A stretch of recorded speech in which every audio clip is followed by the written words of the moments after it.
Hi guys, welcome to another episode की किसी को। दोस्तों, आज हम बात करने जा रहे हैं डेयरडेविल सीजन 1 एपिसोड 2 के बारे में, जिसका नाम है कट मैन। मैंने इसके ऊपर वीडियो बना रखी है डेयरडेविल सीजन 1 एपिसोड 1 के बारे में, तो पहले उसको जाकर देख लो, लिंक आपको डिस्क्रिप्शन में मिल जाएगी। उसके बाद इस वीडियो को कंटिन्यू करना। And thank you so much जितना भी आपने मुझे प्यार दिया एपिसोड 1 पे, और ये मैं पूरी सीरीज़ कवर करने वाला हूँ। तो अगर आप लोग नए हैं तो सब्सक्राइब कर दीजिए एंड बेल आइकन दबा दीजिए, ताकि मैं जब भी नेक्स्ट एपिसोड डालूँ, नेक्स्ट वीडियो डालूँ, आपको नोटिफिकेशन मिल जाए। तो चलिए फिर इस एपिसोड की कहानी शुरू करते हैं। दोस्तों, एपिसोड की शुरुआत होती है कि डेयरडेविल एक डंपस्टर के अंदर पड़ा हुआ है, उसको खून आ रहा है, वो घायल है, बहुत ज़्यादा उसको चोट लगी हुई है और उसको ढंग से सांस भी नहीं आ रही है। वो वहाँ पे कैसे पहुँचा, कैसे शुरुआत हुई, ये अभी तक हमको नहीं पता। तभी हम देखते हैं एक आदमी आया है, उसने डेयरडेविल को ढूंढा और वो खुद घबरा जाता है। वो हेल्प लेने के लिए जाता है। साथ में उसके एक लड़की आती है, इसका नाम है क्लेयर टेम्पल। वो नाइट नर्स का भी काम करती है, मतलब रात को नर्स भी काम करती है वो। उसके बाद वो दोनों डेयरडेविल को उसका अपार्टमेंट लेके जाते हैं। क्लेयर अपनी तरफ से उसके इलाज करने की कोशिश करती है और सबसे पहले वो क्या करती है, वो मिलाती है 911 को कॉल, यानी कि हेल्प को कॉल। लेकिन डेयरडेविल तभी मना कर देता है, उसको रोक देता है। कहता है कि वहाँ पे कॉल मत बनाओ, अगर तुमने वहाँ पे कॉल मिलाई वो मुझे हॉस्पिटल लेके जाएंगे तो वो आदमी सबको मारने के लिए वहाँ पे हॉस्पिटल में आ जाएगा, इसलिए कॉल मत मिलाओ। उसके बाद डेयरडेविल वहाँ से उठ के जाने की कोशिश करता है, पर उसको इतनी ज़्यादा चोट लगी हुई थी, वो बेहोश होकर नीचे गिर जाता है। फिर एक फ्लैशबैक देखते हैं हम कि डेयरडेविल जब छोटा था तो वो अपने फादर के मैचेस देखा करता था। उसके फादर रेसलर थे और वो मैच उस दिन हार जाते उसके फादर। उसके बाद उसके फादर जब घर वापस लौटते हैं टूटे फूटे पिट पिटा के, तो डिस्कस करते हैं कि मैच कैसे हार गए, हार जीत चलती रहती है। तो मैट जब चोट के बैंडेज लगा रहा होता है अपने फादर के, उनके चोट का इलाज कर रहा होता है, फर्स्ट एड दे रहा होता है, वो देखता है कि उसके फादर को बहुत ज़्यादा पैसे मिले हैं और कभी कोई अगर मैच हारता है तो उसको इतने पैसे नहीं मिलते। तो मतलब उसके फादर को या जैक मर्डॉक को हारने के पैसे मिले हैं इस बार। और उसके जो फादर हैं जैक मर्डॉक, वो बार बार अपने बेटे मैट से कहते रहते हैं कि पढ़ाई करते रहो, पढ़ाई करते रहो। वो उसकी स्टडीज़ को लेकर काफ़ी ज़्यादा सीरियस थे। वो चाहते थे कि मैट पढ़ लेके एक बहुत बड़ा इंसान बने, बहुत बड़ा लॉयर बने। इस वजह से कहते भी हैं कि होमवर्क करके सो जाना, चोट वोट तो लगती रहती है। प्रेजेंट में आते हैं, फ्लैशबैक खत्म होते हैं। यहाँ पर देखते हैं, जैसे हमने पिछले एपिसोड में जाना था कि कैरन पेज अब नेल्सन एंड मर्डॉक के लिए काम कर रही है, तो उसने उनका ऑफिस सेटअप कर दिया है। उसके बाद फॉगी वहाँ पे आता है और वो डिसाइड करते हैं कि दोनों बाहर जाते हैं ड्रिंक के लिए, वहाँ पे बातचीत करेंगे। वो सोचते हैं कि मैट को ही बुला लेंगे, पर मैट, जैसे हम सब जानते हैं कि मैट एक्चुअली क्लियर के घर पे था, बेहोशी की हालत में, उसको चोट लगी हुई है। तो मैट से कांटेक्ट करने की कोशिश करते हैं, पर वो कांटेक्ट नहीं हो पाता। क्लियर अपनी तरफ से डेयरडेविल या फिर मैट का पूरा इलाज करती है और उसका चेहरा भी देख लिया है और वो ये भी जान चुकी है कि वो अंधा है। पर उसको, जैसे हम सब जानते हैं कि डेयरडेविल अंधा तो है, पर उसके सेंसेस इतने हाई हो गए थे और उसको जैसे वर्ल्ड दिखता है, उसको दिखता भी है, उसको ऐसा दिखता है कि जैसे आग लग रही हो हर जगह, वर्ल्ड ऑन फायर। उसका ऐसा दिखता है, हर जगह येलो येलो, बहुत आग लग रही है। तो अंधा भी है, लेकिन उसके बाकी सेंसेस इतने ज़्यादा हैं कि वो एक नॉर्मल ह्यूमन से ज़्यादा ताकतवर है। क्लियर डेयरडेविल से उसके बारे में पूछती भी है, लेकिन डेयरडेविल कहता है तुम मेरे बारे में जितना कम जानोगी उतना तुम्हारे लिए बेटर होगा। उसके बाद यहाँ पे एक और फ्लैशबैक आता है, जब हम देखते हैं कि मैट को जब आंखों में से केमिकल गिरा था, जो अंधा हुआ था, उसका जब हॉस्पिटल में उठा था, तो उसके जितने भी सेंसेस थे वो इतने ज़्यादा एनहांस हो गए थे कि उसको पैनिक करने लग गए थे कि क्या हो रहा है, इतनी तेज़ से आवाज़ें कहाँ से आ रही है, मुझे इधर उधर का वो समझ नहीं पा रहा था कि क्या हो रहा है सडनली। एक आम ह्यूमन बीइंग के हिसाब से उसके सेंसेस अब बहुत ज़्यादा काम कर रहे थे।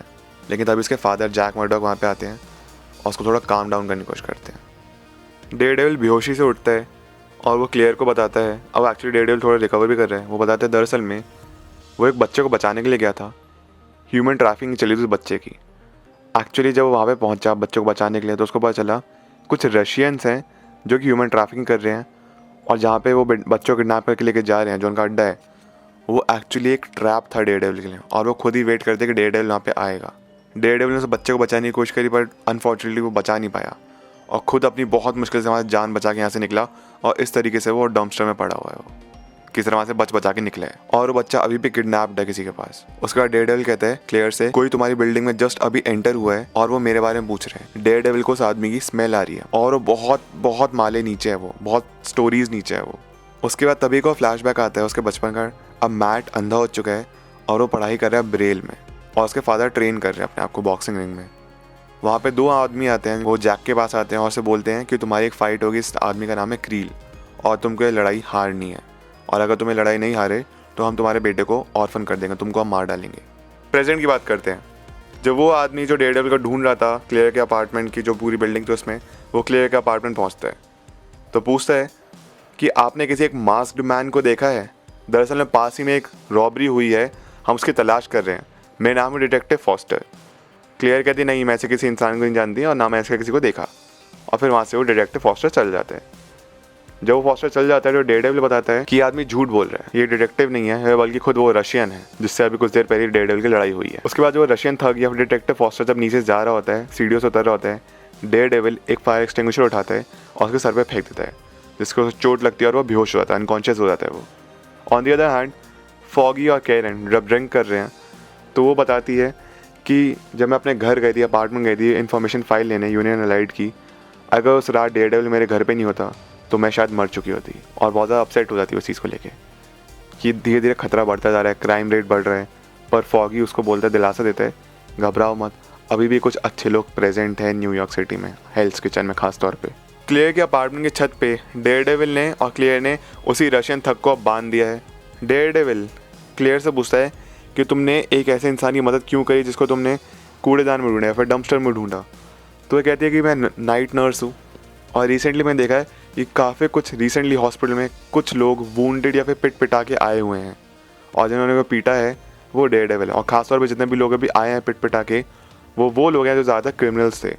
तो मैं ऑलरेडी काफ़ी ज़्यादा फॉन्ड हो चुकी थी डेयरडेविल के बारे में, ये कौन है ऐसा इंसान जो ऐसा कुछ कर रहा है। और धीरे धीरे अब काफ़ी लोग डेयरडेविल के बारे में जानते जा रहे हैं। इसलिए जब मुझे पता चला कि तुम डंपस्टर में हो तो मैं तुम्हारी मदद करने के लिए आ गई, क्योंकि बहुत कम ही लोग हैं जैसे विजिलेंटी बन के दूसरे लोग की मदद कर रहे हैं।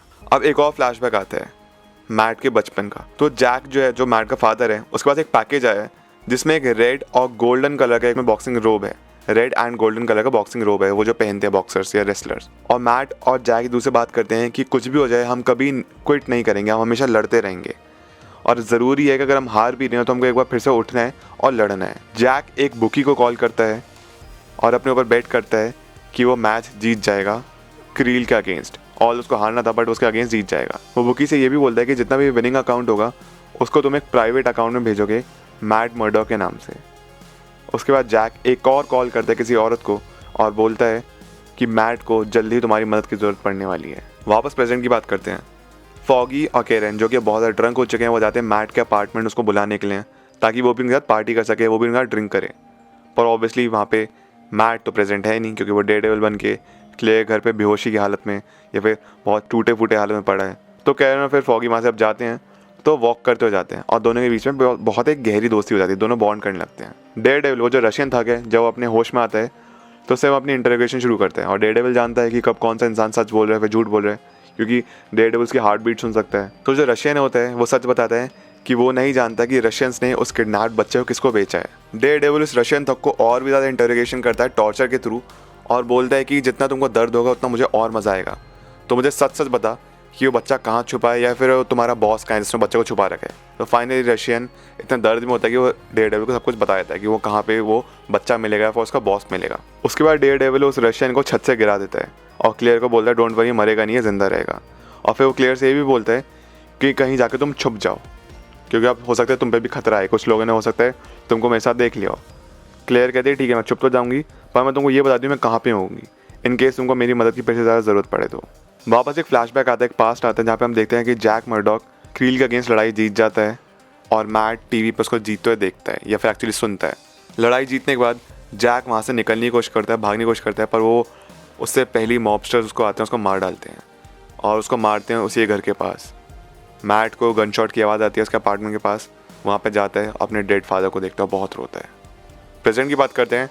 डेयरडेविल फाइनली उस जगह पे पहुँच जाता है जहाँ पे सारे के सारे रशियन गैंग के लीडर है और रशियन गैंग है। और यहाँ पे आता है मेरा फेवरेट सीन पूरे डेयरडेविल तीनों के तीनों सीजन्स का, जहाँ पे होती है तगड़ी लड़ाई।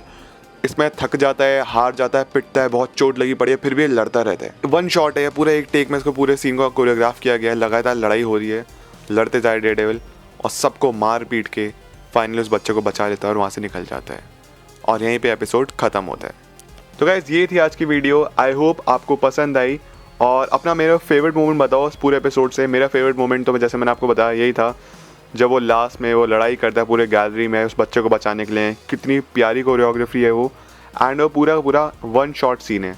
उसी कोरियोग्राफी इस तरीके से की गई है कि वो एक शॉट में कि उस पूरे सीन को एक शॉट में शूट किया गया है आई लव दैट सीन। इसका एक्शन जो है पूरी सीरीज का काफ़ी ज़्यादा प्रैक्टिकल है। ये भी दिखाया है जब हीरो थकता है तो उसके सांस चढ़ रही है, लड़ाई करते करते थक रहा है। ये बहुत अच्छा लगा था मुझे। तो प्लीज़ लाइक कर दीजिए, कमेंट करिए, सब्सक्राइब करिए, शेयर करिए। मिलता हूँ नेक्स्ट वीडियो में। अपना ख्याल रखिए। Thank you so much. Take care. Bye.